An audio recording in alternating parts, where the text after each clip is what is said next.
പരിശുദ്ധ ദൈവമാതാവിൻ്റെ വണക്കമാസം 2-ാം തീയതി പരിശുദ്ധ കന്യകയെ ദൈവം തിരഞ്ഞെടുക്കുന്നു. ആദ്യ മാതാപിതാക്കന്മാർ പാപം ചെയ്തതുമൂലം മാനവരാശിക്ക് ലഭിച്ചിരുന്ന ദൈവിക ജീവൻ നഷ്ടപ്പെട്ടു. എങ്കിലും മനുഷ്യരെ രക്ഷിക്കുവാൻ തന്നെ ദൈവം നിശ്ചയിച്ച് സ്വപുത്രനെ ലോകത്തിലേക്ക് അയച്ചു. ദൈവത്തിൻ്റെ കാരുണ്യം മനുഷ്യരിൽ പ്രകാശിപ്പിക്കുവാൻ ദൈവം മനുഷ്യരൂപം സ്വീകരിക്കുകയാണ് ചെയ്തത്. അങ്ങനെ പരിപൂർണ മനുഷ്യത്വം സ്വീകരിക്കുവാൻ തയ്യാറായ ദൈവം സകലം മനുഷ്യരിലും ശ്രേഷ്ഠയും പുണ്യങ്ങളാൽ അലങ്കൃതയുമായ പരിശുദ്ധ കന്യകയെ തിരഞ്ഞെടുത്തു എന്നത് ഏറ്റവും സമുചിതമായ കാര്യമാണ്. ദൈവമാതൃത്വം സ്വീകരിച്ചുകൊണ്ട് മറിയത്തിന് ഈ മഹനീയ കർമ്മത്തിൽ പങ്കാളിയാകുവാൻ സാധിച്ചു.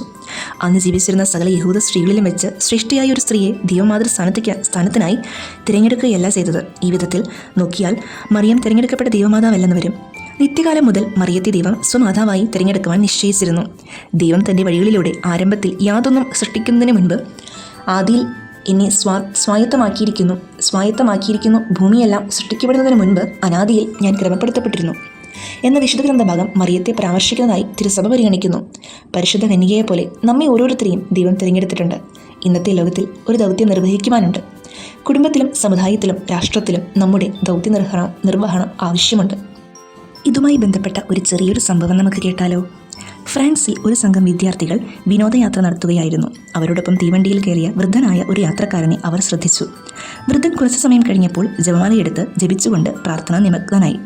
അയാളുടെ മതവിശ്വാസത്തിൽ അവജ്ഞ തോന്നിയ നിരീശ്വരവാദികളായ ചില വിദ്യാർത്ഥികൾ ആ വൃദ്ധനെ അപഹസിച്ചുകൊണ്ട് സംഭാഷണം ആരംഭിച്ചു. ഇത് കേട്ടിട്ടും അദ്ദേഹം പ്രാർത്ഥന തുടർന്നു.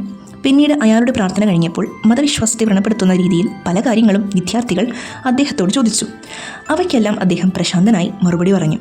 അവരുടെ സംഭാഷണം സാഹിത്യപരമായ കാര്യങ്ങളിലേക്ക് കടന്നപ്പോൾ അന്നത്തെ പ്രശസ്ത നോവലിസ്റ്റും ഫ്രഞ്ച് സാഹിത്യത്തിലെ അനിഷേധ്യ നേതാവുമായ വിക്ടർ ഹ്യൂഗോവിനെ പറ്റി പരാമർശിച്ചു.